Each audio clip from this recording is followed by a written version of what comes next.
إن الحمد لله نحمده ونستعينه ونستغفره ونؤمن به ونتوكل عليه ونعوذ بالله من شرور أنفسنا وسيئات أعمالنا من يهده الله فلا مضل له ومن يضلل فلا هادي له وأشهد أن لا إله إلا الله وحده لا شريك له وأشهد أن محمدا عبده ورسوله يا أيها الذين آمنوا اتقوا الله حق تقاته ولا تموتن إلا وأنتم مسلمون يا أيها الناس اتقوا ربكم الذي خلقكم من نفس واحدة وخلق منها زوجها وبث منهما رجالا كثيرا ونساء واتقوا الله الذي تساءلون به والأرحام إن الله كان عليكم رقيبا يا أيها الذين آمنوا اتقوا الله وقولوا قولا سديدا يصلح لكم أعمالكم ويغفر لكم ذنوبكم ومن يطع الله ورسوله فقد فاز فوزا عظيما أما بعد فإن خير الحديث كتاب الله وخير الهدى هدى محمد صلى الله عليه وسلم وشر الأمور محدثاتها وكل محدثة بدعة وكل بدعة ضلالة وكل ضلالة في النار فأعوذ بالله السميع العليم من الشيطان الرجيم من همزه ونفخه ونفسه بسم الله الرحمن الرحيم إنا أنزلناه في ليلة القدر ليلة القدر خير من 1000 شهر تنزل الملائكة والروح فيها بإذن ربهم من كل أمر سلام هي حتى مطلع الفجر. وعن عائشة رضي الله عنها قالت إذا دخل العشر كان النبي صلى الله عليه وسلم أحيا ليله وأيقظ أهله وشد مئزره رواه البخاري.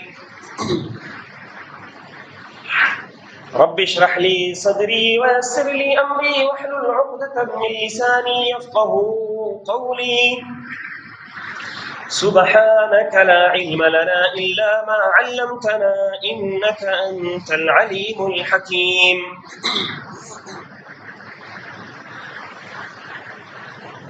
برادران اسلام، نوجوانوں، عزیز بچوں اور بزرگان دین، اس وقت ہم اللہ رب العالمین کا جتنا بھی شکر ادا کریں کم ہے. ویسے تو ہماری ہر سانسوں کا تقاضا ہے کہ ہم اپنی ہر سانس پر اللہ رب العالمین کا شکریہ ادا کریں، لیکن اس وقت ہم جس مہینے سے گزر رہے ہیں، جو بابرکت مہینہ ہم پر سایہ فگن ہے اور جو نیکیوں کا ایک موسم بہار آیا ہوا ہے، اس مہینے تک اللہ نے ہم کو پہنچایا. اس پر اگر ہم اللہ رب العالمین کا شکر نہ ادا کریں تو یہ بہت بڑی ناشکری ہوگی. یہ وہ نعمت ہے جو اللہ رب العالمین کسی کو نصیب کرتا ہے. یہ وہ نعمت ہے جو ایک سال کے بعد ایک بار آتی ہے. تو ایسی صورت میں ہمیں چاہیے کہ ہم اس نعمت کا بھرپور فائدہ اٹھائیں اور اللہ رب العالمین کے اس بابرکت مہینے کا زیادہ سے زیادہ ہم نیکیوں میں استعمال کریں. اللہ رب العالمین نے ہم کو اس مہینے میں پہنچایا،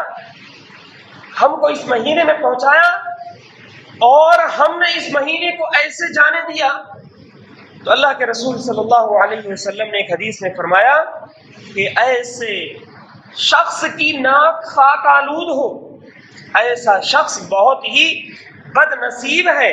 اور فرشتے کی بد دعا تھی اور اللہ کے رسول صلی اللہ علیہ وسلم نے اس پر آمین کہا کہ ایسا شخص جو رمضان کو پا کر کے بھی اپنی مغفرت نہ کرا سکے تو ایسا شخص بہت ہی خائب و خاسر ہے.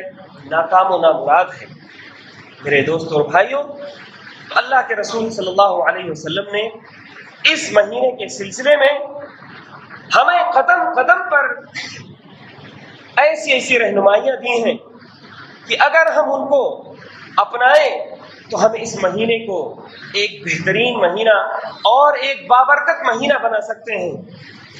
اللہ کے رسول صلی اللہ علیہ وسلم نے اس مہینے کے آخری عشرے کو غیر معمولی خصوصیت والا عشرہ بتایا ہے، اور اس مہینے کا جو آخری عشرہ جو کچھ ہی دنوں کے بعد ہم پر داخل ہونے والا ہے، اس عشرے کے بارے میں جہاں اللہ کے رسول صلی اللہ علیہ وسلم کی معمولات زندگی بدل جایا کرتی تھی، وہیں اس مہینے کے آخری عشرے کے بارے میں قرآن کریم میں جا بجا اللہ رب العالمین نے ایسی چیزیں بتائی ہیں جو ایک انسان کی آنکھ کھول دینے کے لیے کافی ہے، جو اللہ رب العالمین کی امت محمدیہ پر خصوصی رحمت اور خصوصی نعمت کا شاخسانہ ہے یہ آخری عشرہ۔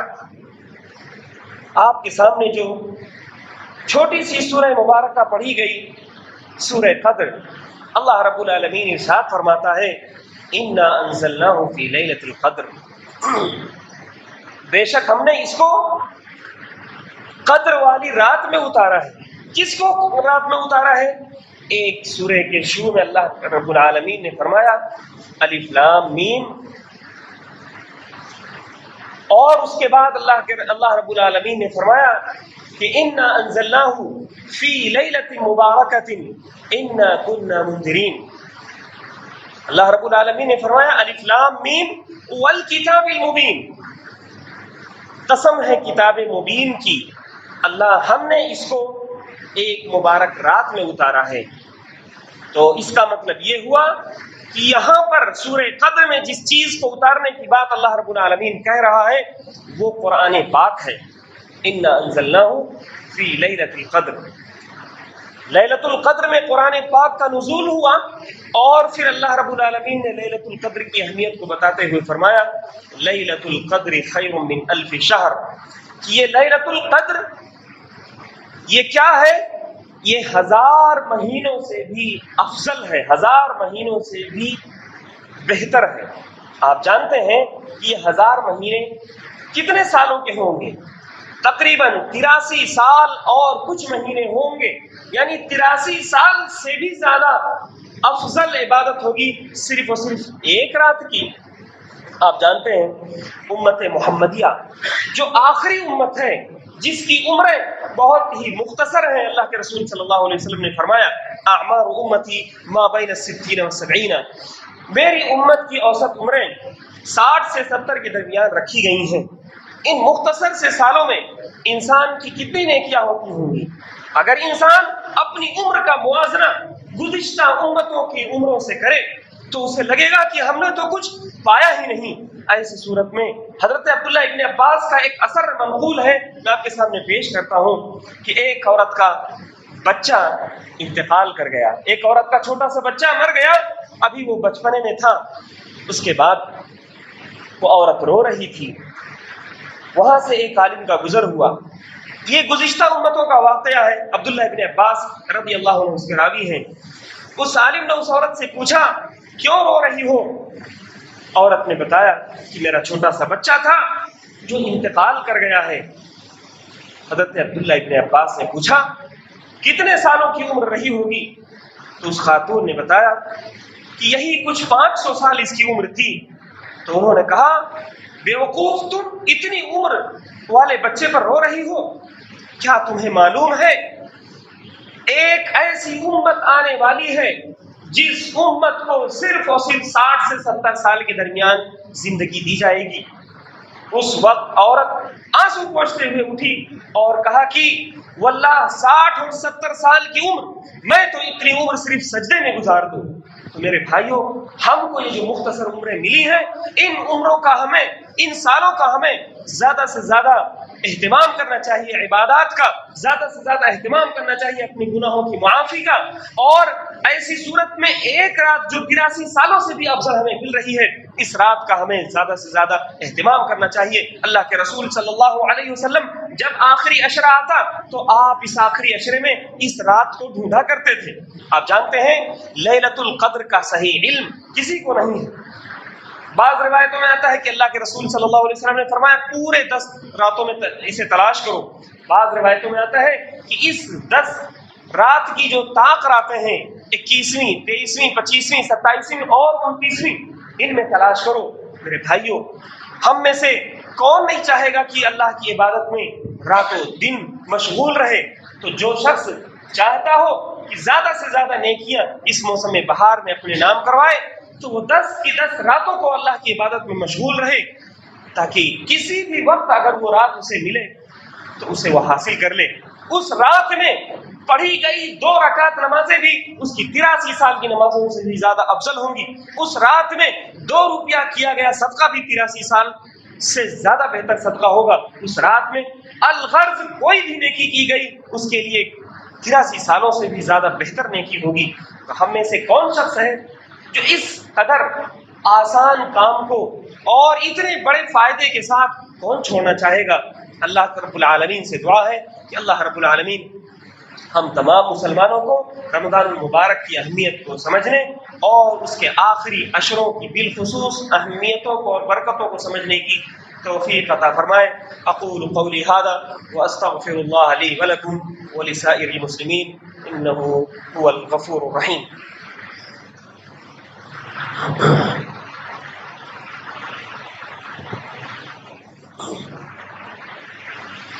إن الحمد لله نحمده ونستعينه ونستغفره ونؤمن به ونتوكل عليه ونعوذ بالله من شرور أنفسنا وسيئات أعمالنا من يهده الله فلا مضل له ومن يضلل فلا هادي له وأشهد أن لا إله إلا الله وحده لا شريك له وأشهد أن محمدا عبده ورسوله۔ بھائیوں، اس رمضان کے آخری عشرے میں ہمارے لیے عبادت کے بہت سارے مواقع ہیں۔ ہم میں سے جو لوگ چاہتے ہوں کہ وہ اللہ کے رسول صلی اللہ علیہ وسلم کی سنت پہ عمل کرتے ہوئے اپنے بال بچوں سے، اگر ان کے ظروف، ان کے حالات ان کا سپورٹ کرتے ہوں تو اپنے بال بچوں سے کٹ کر کے 10 دنوں کا وہ اعتکاف کریں اور اپنی مسجد میں آ کر کے وہ اعتکاف کریں اور ان 10 دنوں میں جس طرح سے ہو سکے دنیا کے تمام مشاغل سے کٹے رہیں اور دنیا کی ہر وہ چیز جو سال بھر ان کو کرنی رہتی ہے اس سے وہ کٹے رہیں، اپنی موبائل سے کٹ جائیں، بیوی بچوں سے اور دیگر مشغولیات سے وہ الگ ہو جائیں، بشرطے کہ ان کے ساتھ کوئی ان کا سپورٹ کرنے والا ہو جو ان کے کھانے کا انتظام کر سکے، جو ان کے پیچھے ان کے گھر کی دیکھ ریکھ کر سکے۔ اور اسی طرح سے اس آخری عشرے میں اللہ کے رسول صلی اللہ علیہ وسلم نے فرمایا کہ من قام لیلۃ القدر ایمانا واحتسابا غفر له ما تقدم من ذنبه، کہ جس شخص نے لیلۃ القدر میں قیام کیا ایمان اور نیکی کی امید سے، تو ایسی صورت میں اس کے سارے گزشتہ گناہ معاف کر دیے جاتے ہیں۔ تو اگر آپ نے روزہ بھی رکھا ایمان اور نیکی کی امید سے تو آپ کے سارے گناہ معاف کر دیے جاتے ہیں۔ اسی طرح سے آپ نے لیلۃ القدر میں قیام کیا تب بھی آپ کے سارے گناہ معاف کر دیے جاتے ہیں۔ تو یہ اس مہینے کی خصوصیت ہے، اور اس مہینے میں اس آخری 10 راتوں میں سے جو لیلۃ القدر ہے اس کی خصوصیت ہے۔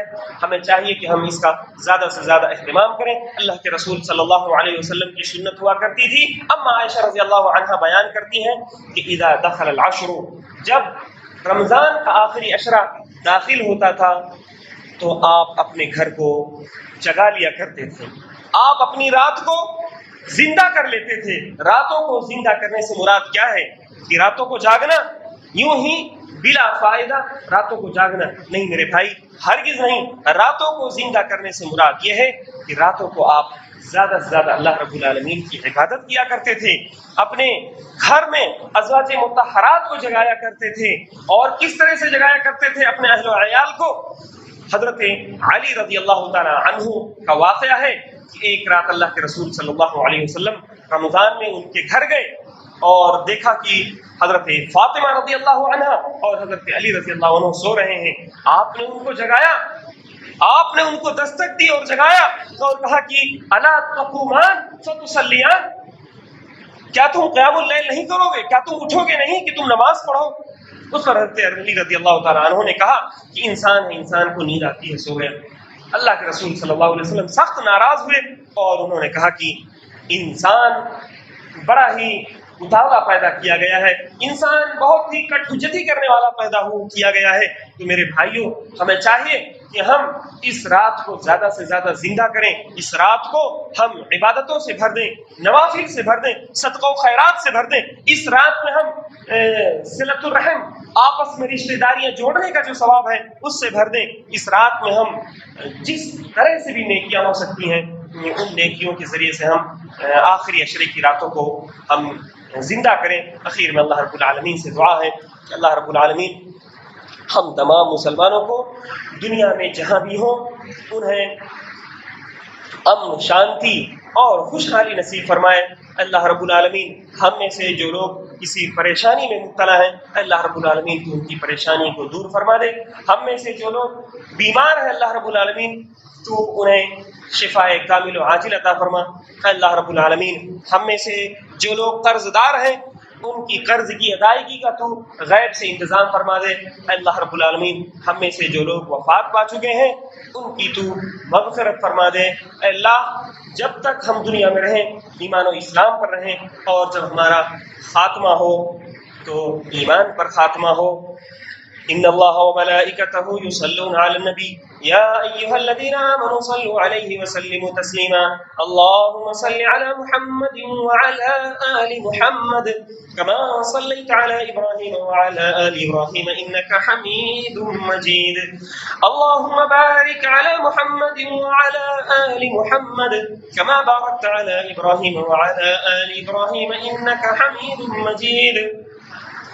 عباد الله رحمني ورحمكم الله، إن الله يأمر بالعدل والإحسان وإيتاء ذي القربى وينهى عن الفحشاء والمنكر والبغي يعظكم لعلكم تذكرون.